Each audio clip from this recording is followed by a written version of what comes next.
Il est temps de vous informer sportivement. C'est parti pour ce nouveau numéro de Total Sport de ce 23 juillet 2026 qui va d'abord démarrer par les grandes lignes.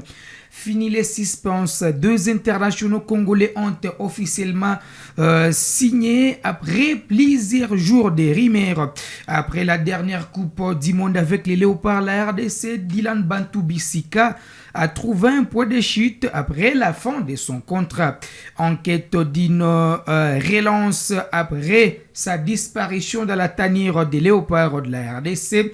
L'ailier congolais Shadrack Akolo s'est relancé avec un nouveau club où est passé son ancien coéquipier en équipe nationale. Il s'agit de Cédric Bakembu. Elle est très attendue après la fin de la Coupe du Monde. Les 11 types de la compétition a été dévoilé. C'est mercredi. En tout cas, c'était attendu par tous les amoureux du sport. Vous allez découvrir ces 11 types où on retrouve un Africain. Manchester City a prolongé l'aventure du milieu offensif Phil Foden. C'est dernier a été blindé dans les clubs anglais jusqu'en 2030. On en parle dans cette production.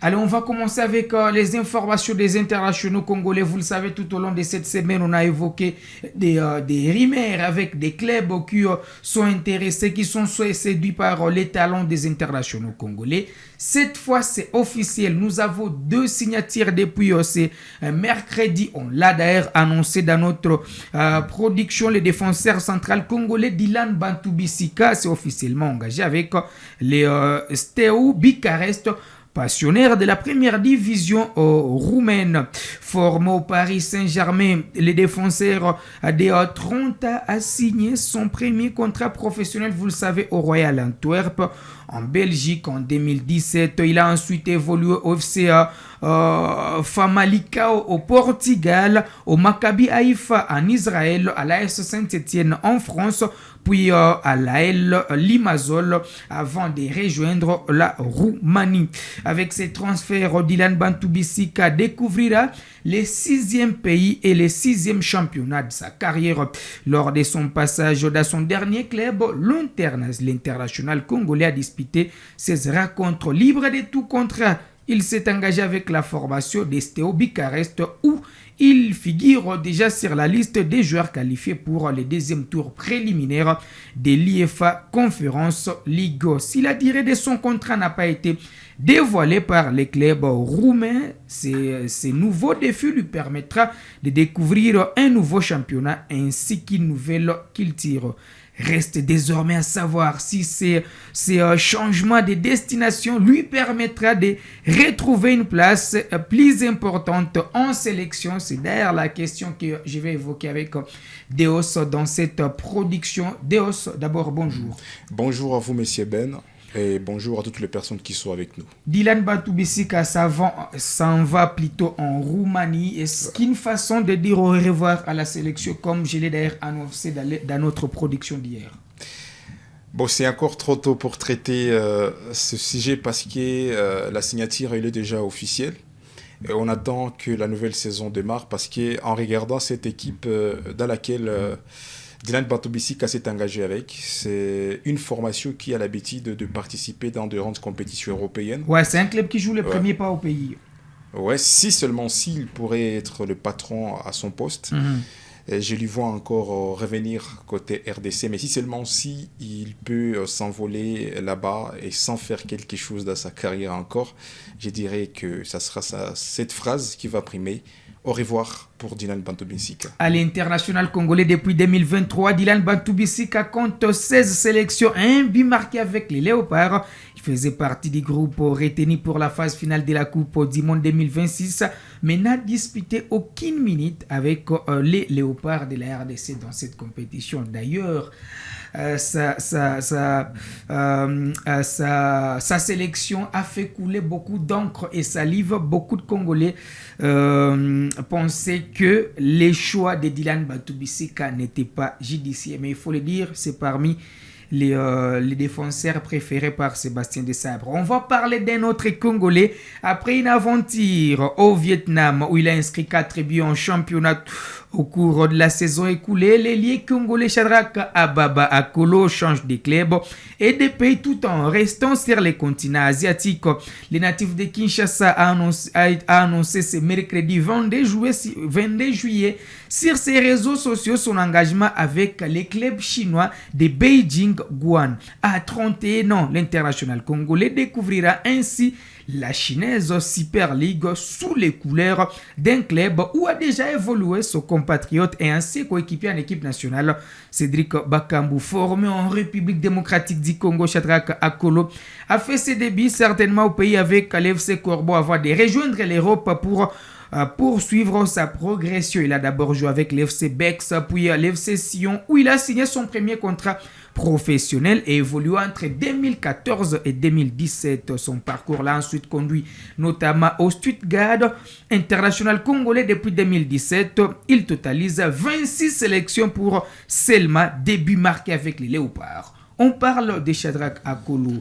26 sélections, début seulement marqué. Aujourd'hui, il est du côté de Beijing où est passé Cédric Bakambu pour relancer sa carrière après un passage au Vietnam où le football n'est pas au premier plan. Ouais. Est-ce qu'il y a une relance pour les natifs de Kinshasa?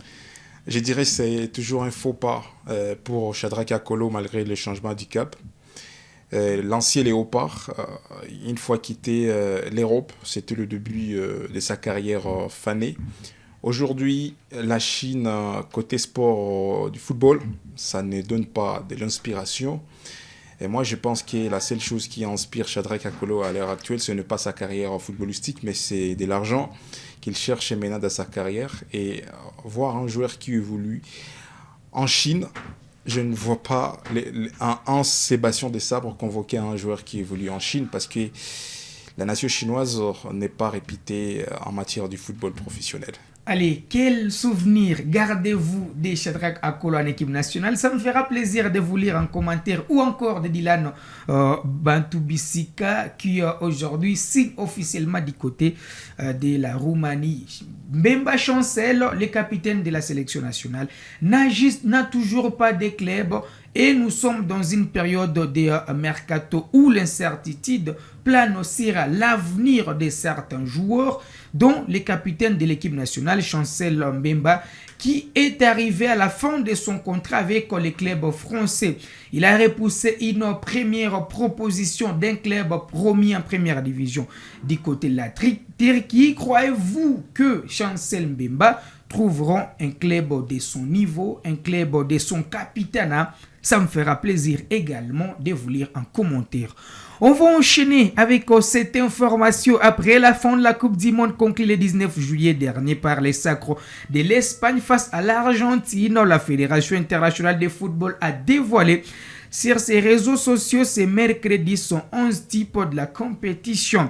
Les continents africains dont le meilleur représentant a été le Maroc éliminé en quart de finale ne compte qu'un seul joueur dans cette équipe idéale. Il s'agit du gardien cap-verdien Vosinha, récompensé pour ses prestations remarquables durant les tournois au terme de plusieurs arrêts décisifs, notamment lors des matchs nuls contre l'Espagne 0-0, l'Arabie Saoudite 0-0 et en phase des groupes. Il a grandement contribué au parcours des Cap-Vert éliminé en 16e de finale par l'Argentine. À 40 ans, le portier international cap-verdien qui est international depuis 2012, s'offre une place de choix aux côtés des plus grandes stars du football mondial. Un choix judicieux pour ce gardien cap-verdien. Bien sûr que oui, après les classements FIFA, je ne doute pas, parce que c'est l'un des gardiens qui nous a montré de quoi il est capable. Imaginez-vous, face à la Roja espagnole, il était le seul patron de son équipe, avec des parades exceptionnelles, jusqu'à ce que l'Espagne n'a pas pu trouver l'onction de marquer. Et Cap-Vert, l'équipe au départ qui était négligée dans son groupe, mais grâce à son portier, tout le monde a eu le temps de donner du respect à cette nation africaine. C'est un choix qui ne touche pas les sentiments, mais qui touche l'art de bien faire, du professionnalisme. Je dirais que c'est de méritocratie. Bounou écarté. Bounon écarté et pourtant le Maroc comptait sur lui, mais avec la prestation de ses gardiens côté Cap-Vert, c'était vraiment exceptionnel. Allez, très rapidement, je vais vous donner la liste certainement de ces 11 de départ. Dans la défense, on retrouve dans l'axe Dayo Upamecano, les Français, aux côtés de l'Argentin Lisandro Martinez. Les couloirs sont occupés par les Espagnols Marc Cucurella, allais-je dire, récemment transféré au Real Madrid, et Pedro Porro. Au milieu de terrain, on retrouve Rodri, meilleur joueur de la compétition, accompagné de Michael Olise, meilleur passeur du tournoi avec cette caviar, et puis Jude Bellingham au terme d'une prestation ponctuée par une médaille de bronze. En attaque, on retrouve Lionel Messi, Erling Haaland, Kylian Mbappé, tous ont terminé. D'ailleurs, c'est le trio des meilleurs buteurs de cette compétition. Les grands absents, c'est Henry Kane, les capitaines de l'Angleterre. Alors, on va finir avec cette information à 26 ans, les milieux offensifs capables d'évoluer également sur les deux couloirs de l'attaque. A prolongé son contrat, il s'agit de Phil Foden. Jusqu'en 2030, ce joueur de 26 ans va porter les maillots de Manchester City. Ne voyez-vous pas un prochain capitaine? Ça sera tellement difficile pour Foden. D'abord, il a manqué sa confiance côté les Anglais, la sélection nationale anglaise. Il était absent durant la Coupe du Monde. Et voilà, il y a un nouveau entraîneur qui a débarqué en Manchester City parce que ce n'est plus Pep Guardiola qui va guider cette équipe. Lui qui était habitué avec Pep Guardiola, mais aujourd'hui, ça sera la nouvelle philosophie qui va s'impliquer en Manchester City. Aujourd'hui, il est devenu ondoyant et le futur peut-être nous donnera la raison si Philippe Foden gardera sa puissance dans cette belle formation mancunienne. Allez, l'histoire d'amour entre Manchester City et Phil Foden est loin de s'arrêter. Formé au club international anglais qui évolue avec l'équipe première depuis 2017, a prolongé son contrat avec les Citizens. Il a presque tout gagné, il faut le dire, avec la formation de Manchester City. Il a remporté la Ligue des Champions, la Super Coupe d'Europe, la Coupe du Monde des clubs, plusieurs fois vainqueur de la Prima Liga, la FA Cup, la Coupe de la Ligue, ainsi la Community Shield. Et puis, avec son équipe, il a déjà joué plusieurs rencontres. Déjà 369 matchs pour ça, 10 buts marqués avec les clubs mancuniens. Il prolonge son contrat jusqu'en 2030. Déjà en 2027, il aura déjà totalisé 10 ans avec la formation de Manchester City à seulement 26 ans, même en équipe nationale. Il est passé par toutes les sélections. Il a grandi certainement dans la sélection nationale. Il est passé chez les moins de 17 ans, les moins de 18 ans, les moins de 19 ans, la sélection Espoir, et chez les A où il compte 47 sélections pour 4 buts marqués. La saison dernière avec Manchester City, il a joué 33 matchs pour 7 buts marqués et 5 passes décisives. Tout simplement exceptionnel pour ces joueurs qui utilisent des fois son pied gauche. Ça sera tout pour cette production sportive. Merci beaucoup Deos, ça a été un plaisir. Le plaisir partagé avec vous, monsieur Ben Mouima. Allez, merci à Justin Fidèle qui était derrière la caméra. On se fixe rendez-vous très prochainement.